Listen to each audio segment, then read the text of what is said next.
Assalamualaikum, salam sejahtera dan salam temerloh titik tengah Semenanjung. Anda bersama saya Izzatin Muhammad dalam Buletin Temerloh rangkuman untuk minggu ini yang bakal membawa anda menyusuri layar informasi di sekitar Temerloh, Negeri Pahang serta nasional. Teruskan bersama kami.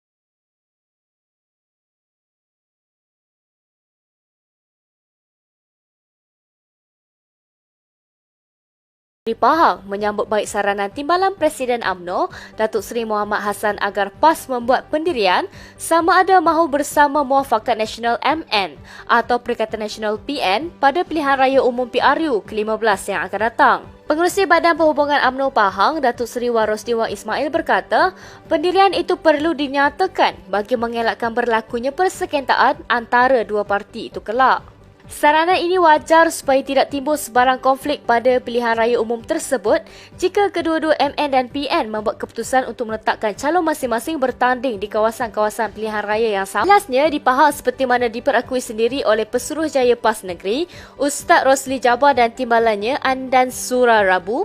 Kedua-dua pilihannya ialah MN yang bekerjasama dengan Barisan Nasional. MN juga telah diperakui sebagai model terbaik untuk politik negeri ini demi kejayaan cemerlang menghadapi PRU ke-15.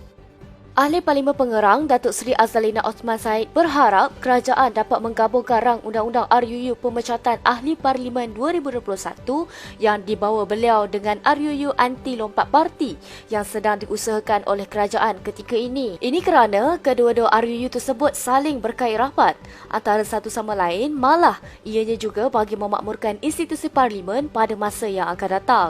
Mulut kata ya tapi hati kata lain. Pertama saya nak sentuh tentang transformasi pentadbiran. Payung transformasi pentadbiran sudah tentu Akta Anti Lompat Parti. Sebenarnya Yang Berhormat Tuan Yang Di-Pertua, saya telah memasukkan rang undang-undang peribadi, Private Members Bill, iaitu yang dipanggil Pemecatan Ahli Parlimen 2021. Beliau memohon kepada Perdana Menteri Datuk Seri Ismail Sabri Yaakob dan Menteri Undang-Undang Datuk Seri Dr. Wan Junaidi Tuanku Jaafar untuk memberikan laluan fast track kepada RUU yang dicadangkan. Menurut beliau, RUU Anti Lompat Parti itu juga merupakan transformasi pentadbiran.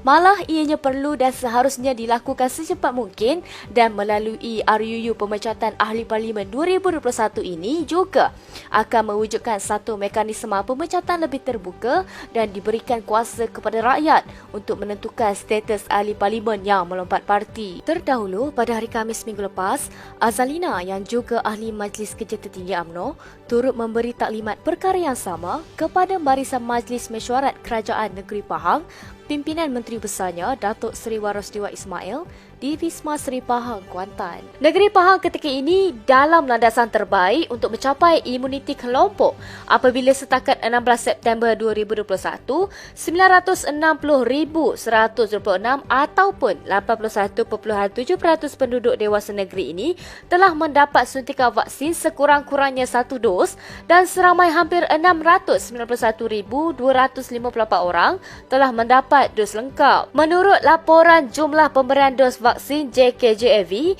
jumlah mereka yang mendapat suntikan vaksin di negeri Pahang sedang meningkat naik dan ini menunjukkan petanda positif rakyat Pahang menerima baik program vaksinasi ini. Banyak strategi yang telah disusun oleh semua daerah di dalam negeri Pahang bagi merancangkan dan menggerakkan selain menggalakkan orang ramai untuk mendaftar dan mendapatkan vaksin bagi mencegah penularan wabak COVID-19.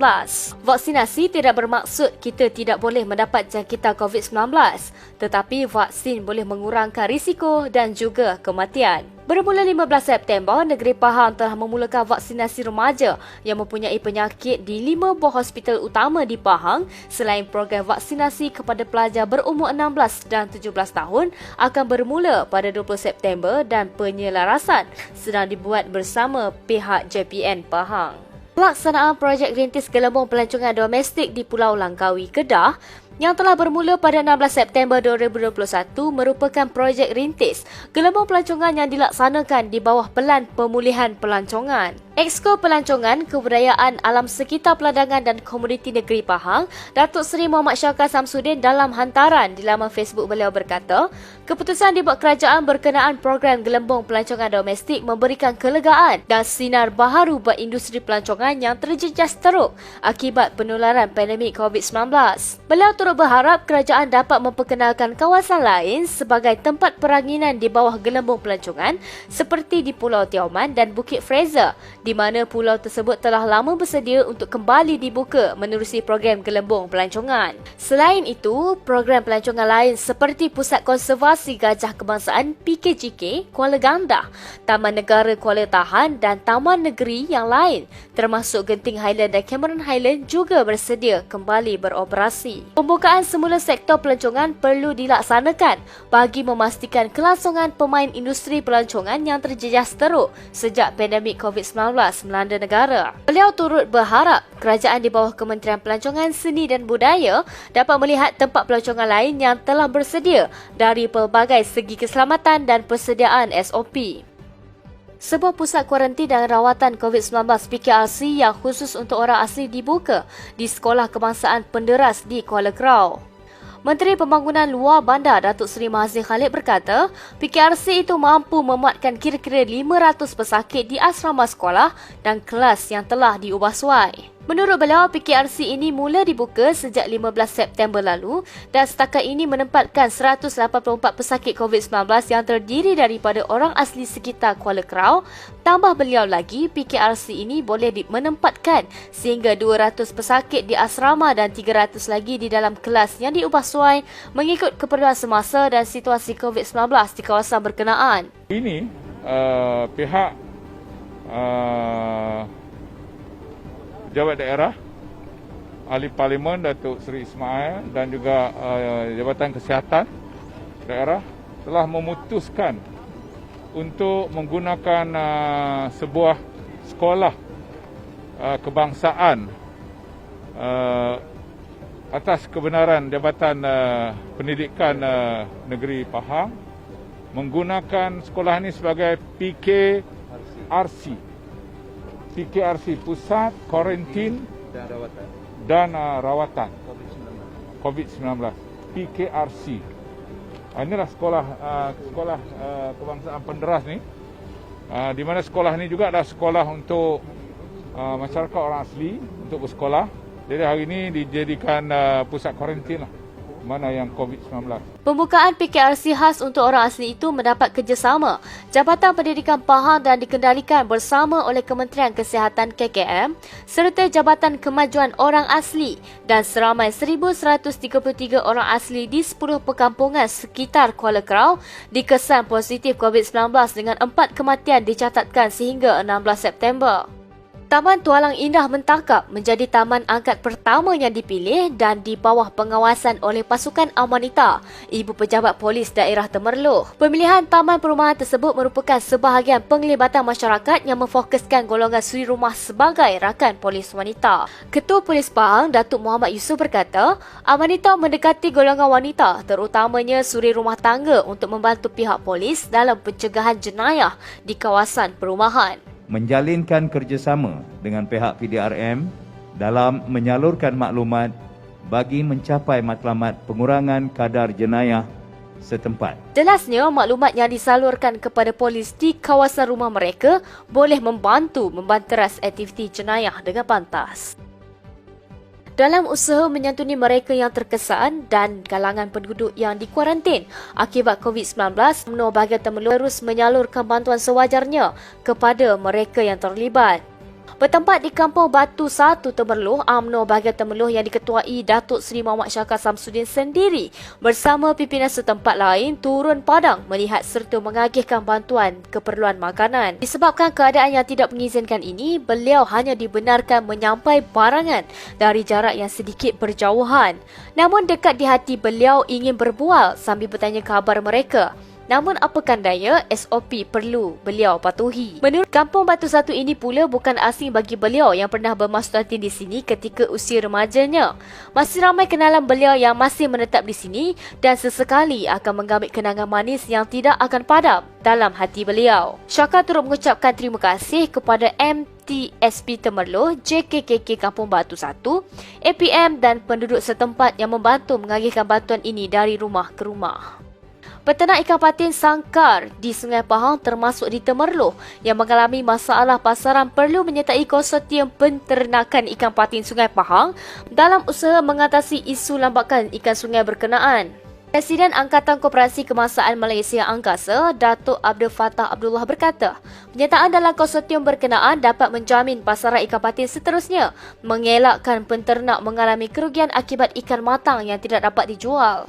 Pada masa ini, terdapat konsortium peternakan ikan patin Sungai Pahang yang mempunyai 2,500 orang ahli dan mereka tidak mengalami masalah lambakan ikan yang tidak terjual walaupun dalam berhadapan pandemik COVID-19.